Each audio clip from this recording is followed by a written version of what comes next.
아멘. 아멘. 우리 옆분들에게 사랑합니다. 축복합니다. 서로 사랑하시고.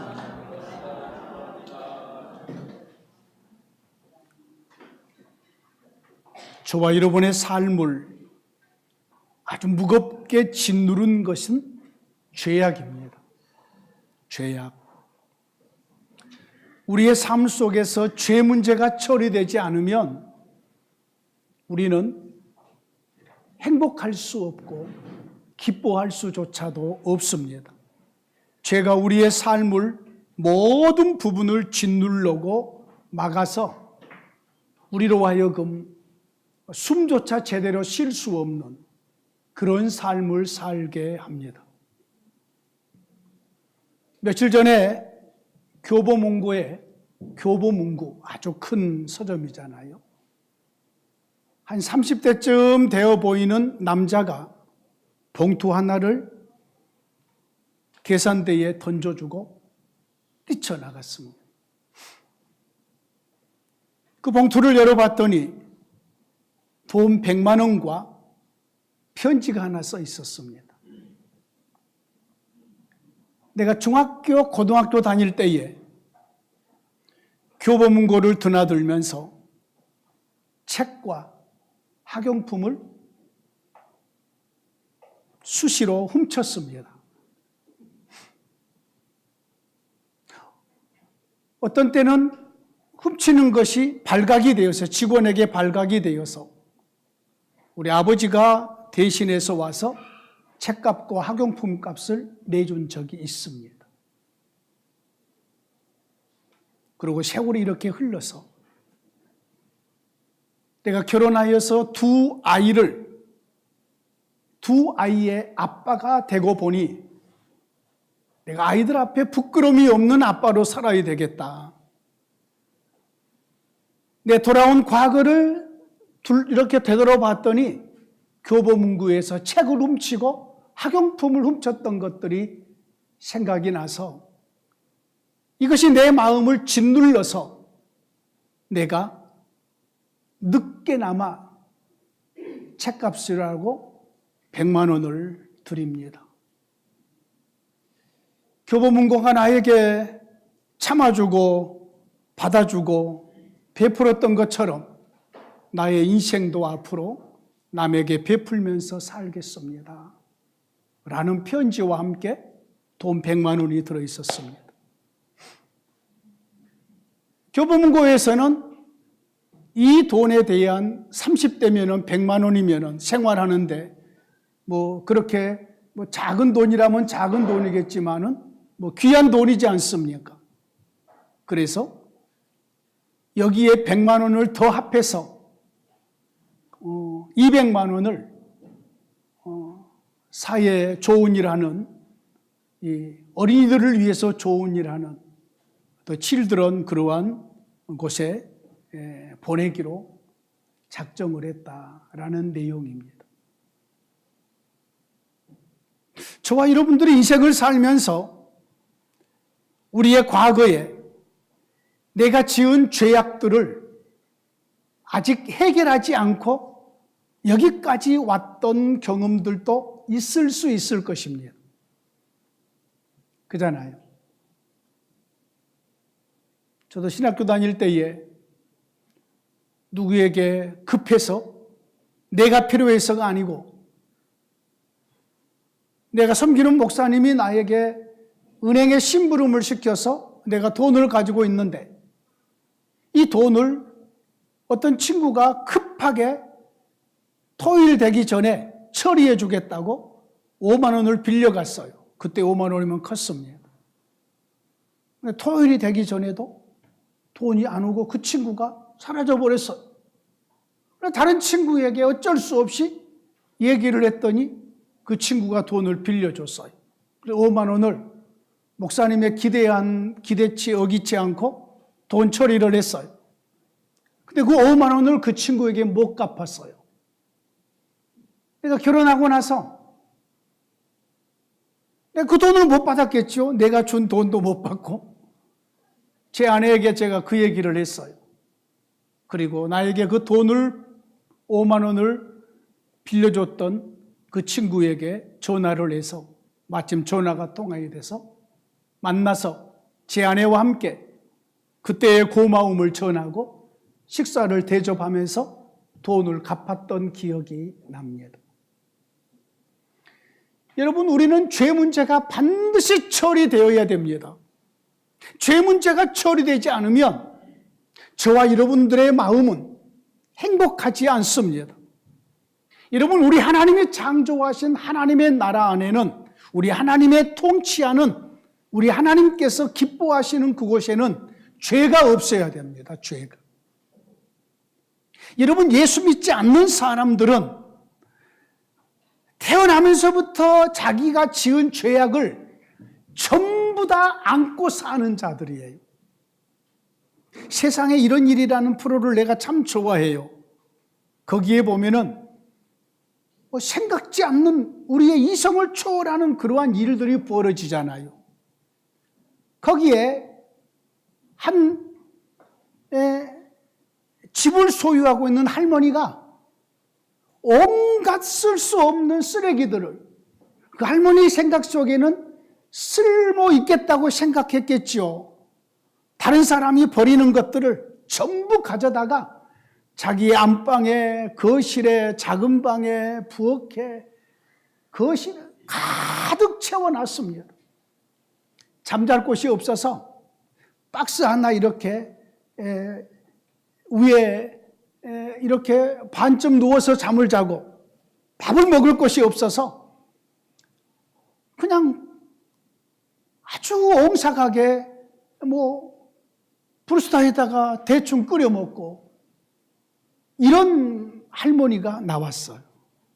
끝까지 보지는 못했지만 그 할머니를 인터뷰하는 데까지만 봤어요. 여러분, 얼마나 불편해 보입니까? 치워버리면 집안이 깨끗하여서 뒹굴 수도 있고 마음껏 음식을 해먹을 수도 있고 이것저것 할 수 있는데, 예수 믿지 않는 사람들의 마음은, 그들의 삶은 어려서부터 지금까지 지은 죄악을 하나도 처리하지 못하므로 그들의 마음에, 그들의 삶에 쓰레기를 짊어지고 사는 할머니처럼 그렇게 살고 있는 자들입니다. 하나님이 죄를 용서해 주지 않았으니, 하나님이 예수님을 통해서만 죄를 용서하는데 그들이 예수를 믿지 않으니 죄를 처리할 수 있는 방법이 없는 거지요.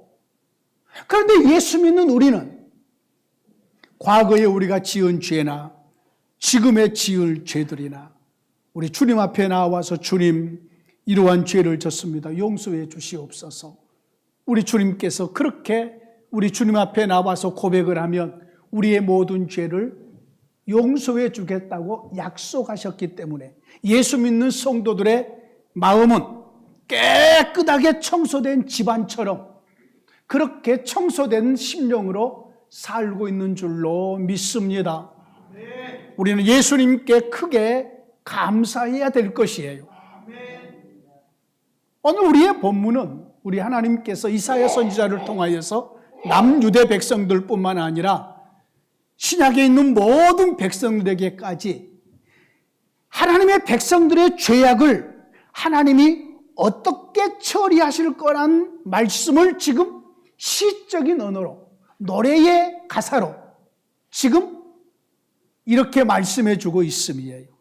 그래서 이사야 53장을 따라합니다. 종의 노래, 종의 노래. 하나님의 종 우리 주 예수 그리스도에 대한 노래, 찬양이 53장이에요. 그냥 서술식으로도 느껴지겠지만은 이게 노래 형식으로 이렇게 기록이, 시적인 형식으로 기록이 되어 있어서 메시아의 시라고도 하고 종의 노래라고도 하고 이렇게 표현을 해요. 그 내용을 보면은 예수님이 우리의 질고를 짊어지시고 슬픔을 당하시고 예수님이 채찍에 맞음으로 우리가 나음을 입고 예수님이 저와 여러분들에게 상함을 받으심으로 우리의 죄 문제가 처리되고 그가 징계를 받음으로 평화를 누리고 그가 채찍에 맞음으로 우리가 나음을 입었다. 우리는 다 양 같아서 그릇 행했는데 우리 모두의 죄악을 우리 하나님께서 바로 예수 그리스도에게 전부 다 짊어지우셨다라는 내용이에요.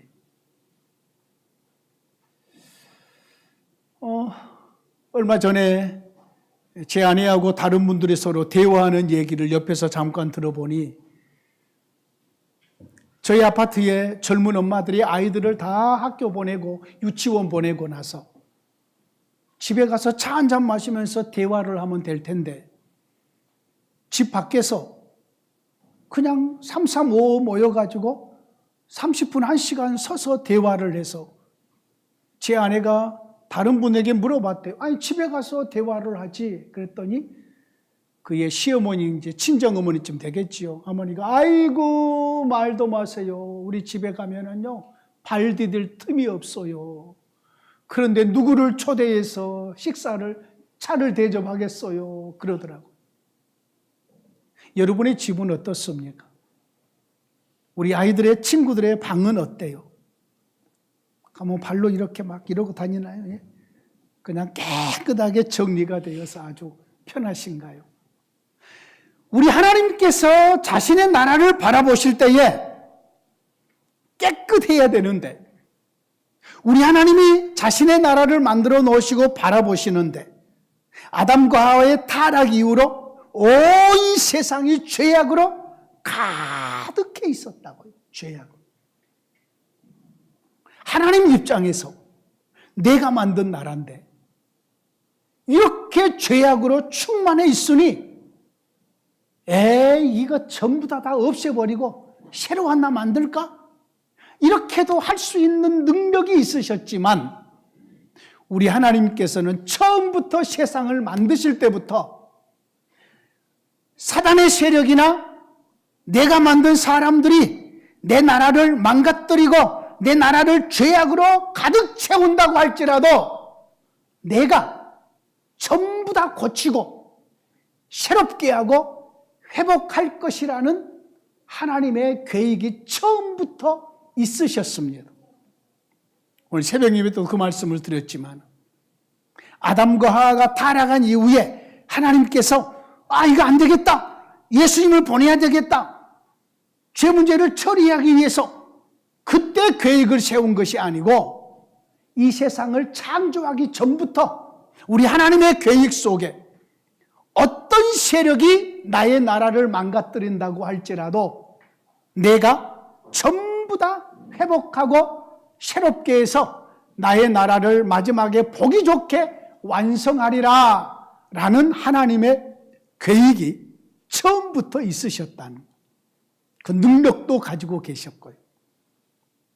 그래서 하나님은 구약 시대에 자기 백성의 죄 문제를 처리하는 하나님이 보실 때에 자기 백성들뿐만 아니라 온 세상에 죄악이 가득 찼단 말이에요. 한 분은 물론 전부 다 심판해버리시고 노아의 8가족으로 다시 시작을 했음에도 불구하고 그 이후에도 죄는 그 번성력이 너무 빨라서 온 세상이 죄악으로 가득했어요. 그 전부터 하나님은 장차 우리 하나님이 친히 이 세상에 몸을 입고 오셔서 이 세상의 죄 문제를 처리할 계획을 가지고 계셨어요. 그런데 특별히 구약 시대에는 하나님이 모세를 통해서 어떤 방식을 하나님의 지혜로 주셨냐면은 여러분 짐승은 죄가 없어요. 강아지가 무슨 죄가 있겠어? 물론 강아지가 다른 사람을 물었어. 그 강아지는 형무소 보내야죠. 그죠? 물린 사람이 고소하고 너 물렀으니까 돼지가 죄를 지었어요. 날 잡아드세요. 소가 죄를 지었어? 내가 그 대신 내가 죽을 테니까 내 살을 다 내줄 테니까 내 죄를 용서해 주세요. 이런 거 없잖아요. 예? 닭은 뭘 잘못했다고 계란을 우리가 다 갖다 먹어버리죠? 그잖아요. 여러분 짐승은 죄가 없어요. 그래서 우리 하나님께서 자기 백성의 죄를 지으면 자기 백성의 죄를 양에게, 염소에게 또는 비둘기에게, 때로는 소에게 이것을 전가시켜요. 너는 죄가 없지만 이 사람이 지은 죄를 염소에게, 양에게 전가시켜서 이제는 전가시켜 버렸으니 나는 죄가 없어지고 양이 그 죄를 다 짊어진 거지요. 그리고 그 양을 잡아서 죽여요. 피를 흘려요. 제단에 뿌리고 양 가죽을 벗기고 각을 떠서 제단 위에 올려놓고 나무로 불을 태워서 번제를 드려요. 속죄제인 거지요. 물론 제사에 5가지 또 여러 가지 다른 제사들이 있긴 하지만은 속죄 제사를 온전히 죽여요. 피를 흘려서 죽여요. 이러므로 구약 시대는 그 사람의 죄가 용서됐어요. 그런데 하나님께서 그러면은 이스라엘 나라에서 이렇게 죄를 용서하니까 이것을 보고 갔어요. 다른 나라에서, 모압이라는 나라에서 이스라엘에 갔더니 죄를 지으면 짐승에게 전가를 시켜서 그 짐승의 피를 흘리고 잡아서 불태워서 속죄제를 드리더라. 우리도 그러면 되겠다 싶어서 모압이라는 나라에서 자식이 죄를 지었어요. 또 이리 와, 양 한 마리 잡아와라. 그러고 나서 그 아버지가 양에게 죄를 전가시키고 이스라엘에서 봤던 것처럼 똑같이 그렇게 제사를 드리면 아들의 죄가 용서될까요? 안 됩니다. 왜냐하면 반드시 그 일을 제사장이 해야 돼. 반드시 그 일을 하나님의 지정해 놓으신 성전에서만 해야 돼. 다른 데서 하는 것은 전부 무효예요. 무효. 그래서 하나님께서 제사장을 통해서 하나님의 성전에서만 그 일을 해야지만이 유효하게 됐단 말이에요. 그러니까 하나님께서 이스라엘 백성들에게 특별히 은혜를 베푸신 거지요. 이방의 다른 사람들이 죄 문제를 처리하려면 이스라엘 땅으로 와야 돼요. 그리고 하나님이 정해놓으신 속죄제를 드려야 돼요. 제사장을 통해서. 다른 방법이 없어요. 이러다 보니까 구약에 하나님의 은혜로 죄사함을 받고 하나님의 사랑을 피부로 느낀 자들의 숫자가 이스라엘 백성들 안으로 한정돼 있단 말이에요.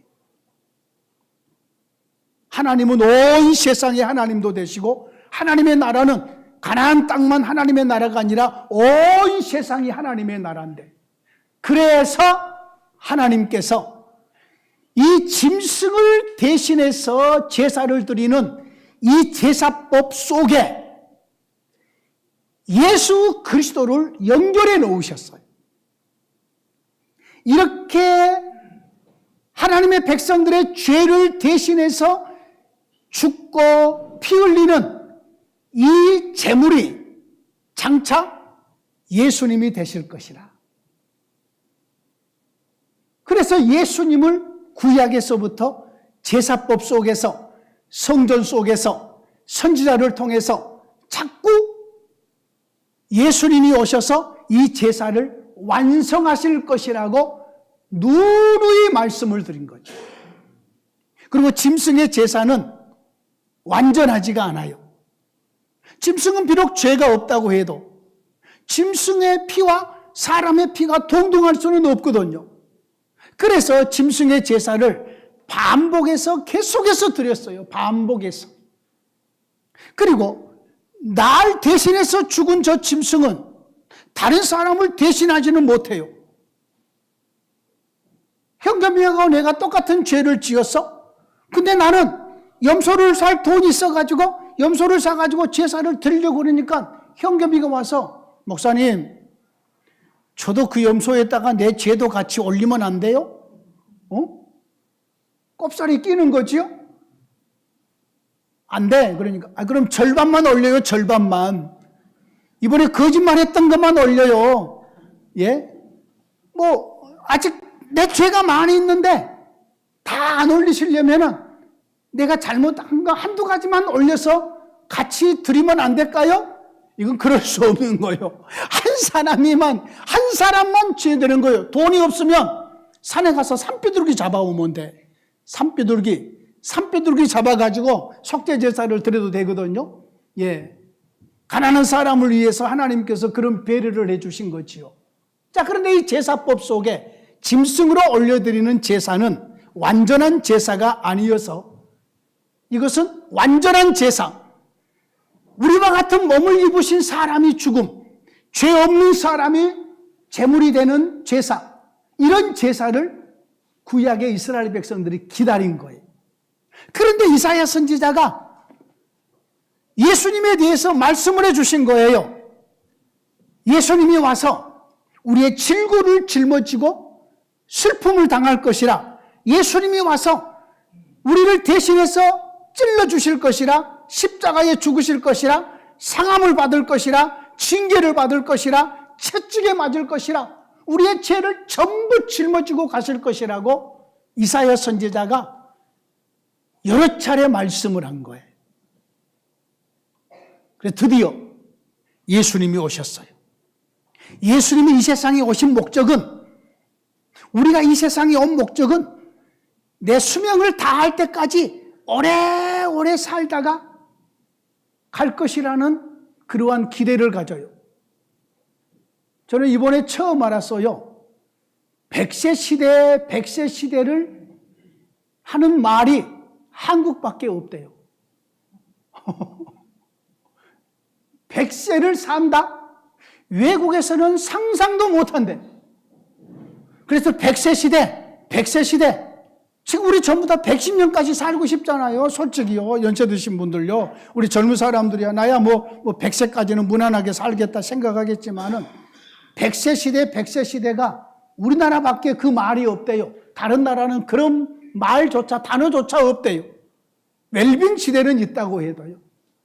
근데 예수님은 이 세상에 태어나실 때부터 자기 백성을 위해서 죽으시러 태어나신 거예요. 죽으시려고. 십자가에 죽으시려고. 자기 백성들을 살리시고 자기 백성들을 구원하기 위해서 예수님이 죽으시려고 이 세상에 태어나신 거예요. 태어나실 때부터.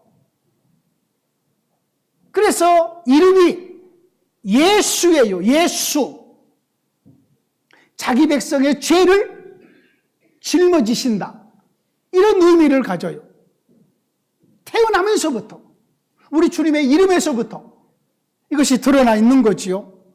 그래서 우리 주님께서 자기 백성의 모든 질고를 지고, 저와 여러분들의 질고를 지고 슬픔을 당하셨다. 이 말은 우리 예수님의 몸에 자기 백성들이 죄로 말미암아서 당하는 모든 고난을 예수님의 몸에 느끼셨다는 말이에요.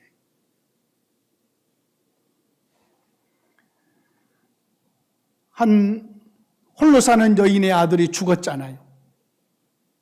그리고 죽은 그 젊은 아이, 이 아이의 이 장례가 진행되고 있을 때 우리 주님이 바라보시면서 눈물을 흘리시잖아요. 우리 주님의 마음 속에 아픔이 있는 거지요. 문둥병자를 바라보시면서 아무 느낌 없이 너가 너의 죄 때문에 당하는 거다, 이것이 아니고 우리 주님의 마음 속에 아픔이 느껴지는 거지요. 우리 주님의 몸에 문둥병은 없지만 아픔이 느껴지는 거지요. 아브라함의 후손들이 말을 못하는 벙어리를 만났을 때에, 소경을 만났을 때, 기머거리를 만났을 때에, 가난한 자들을 만났을 때에 우리 주님의 온 몸으로 자기 백성들의 그 아픔들이 우리 주님 안에 느껴지는 거지요. 이것이 우리 주님께서 질고를 짊어지셨다는 말이에요. 질고를. 부모의 마음속에 이런 마음이 있을 수 있잖아요.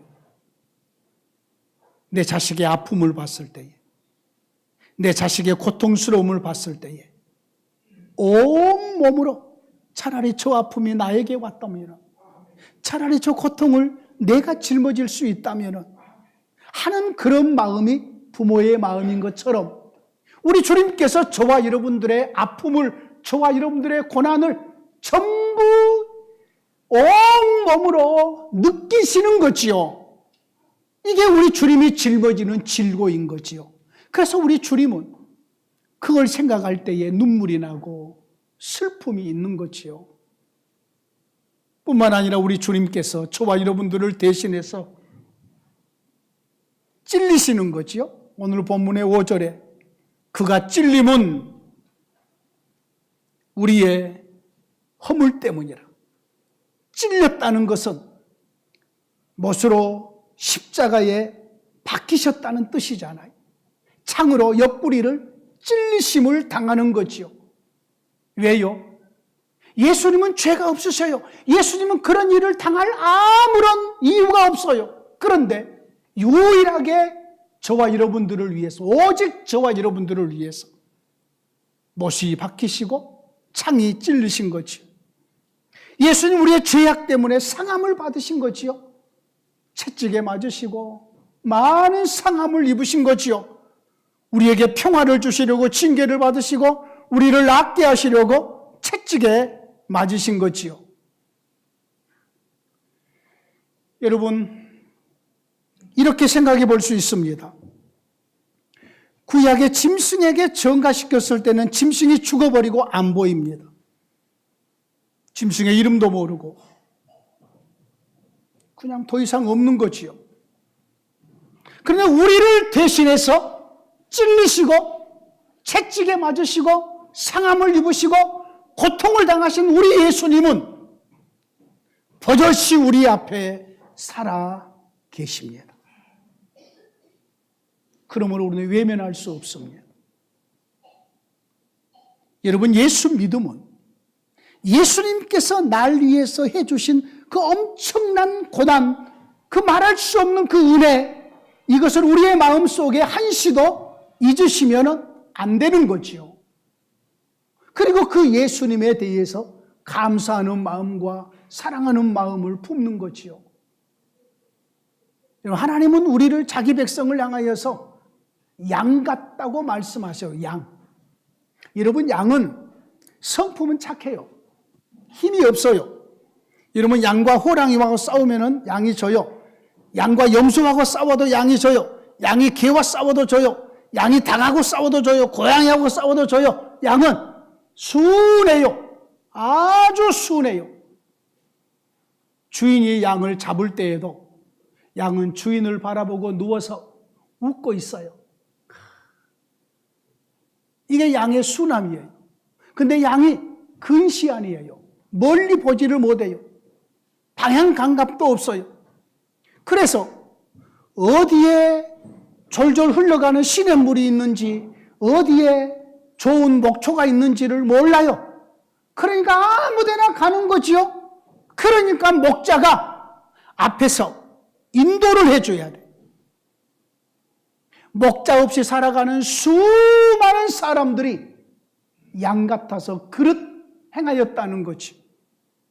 그런데 우리 주님께서 그들의 목자가 되어 주셔서 그들의 모든 죄악을 짊어지실 뿐만 아니라 그들의 인도자가 되시고 그들의 피로를 채우시고 그들에게 생명의 구원을 주시는 우리 주님이 되어 주셨다는 거죠. 이제 저와 여러분들의 믿음의 열매를 드러낼 차례입니다. 그것은 날 위해서 이렇게 죽어주신 우리 주님을 누구보다 사랑하는 일입니다.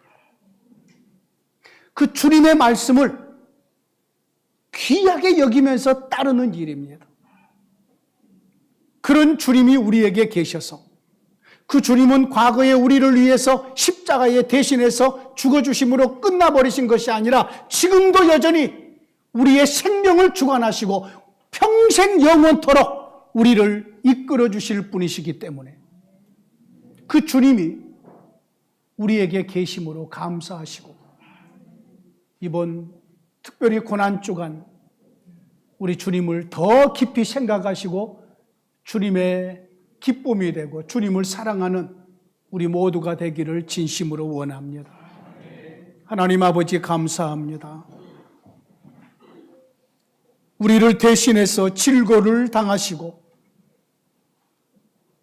우리를 대신해서 찔림을 당하시고 상함을 당하시고 채찍에 맞으시고 우리를 대신해서 우리의 모든 죄짐을 짊어지신 주님, 주님이 계셔서 우리가 모든 죄의 용서함을 받고 주님 때문에 하나님의 자녀의 신분을 얻고 우리 주님이 베풀어 주신 은혜 때문에 마음의 평화를 누립니다.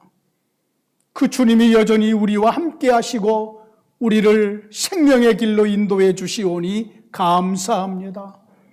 그 주님을 온전히 높이게 하시고 우리 주님을 뜨겁게 사랑함으로 마땅히 우리를 위해서 사랑하고 생명을 내어주신 주님 앞에 우리의 할 바를 다하게 하여 주시옵소서. 사랑하는 온 성도들의 심령에 주님을 향한 뜨거운 사랑이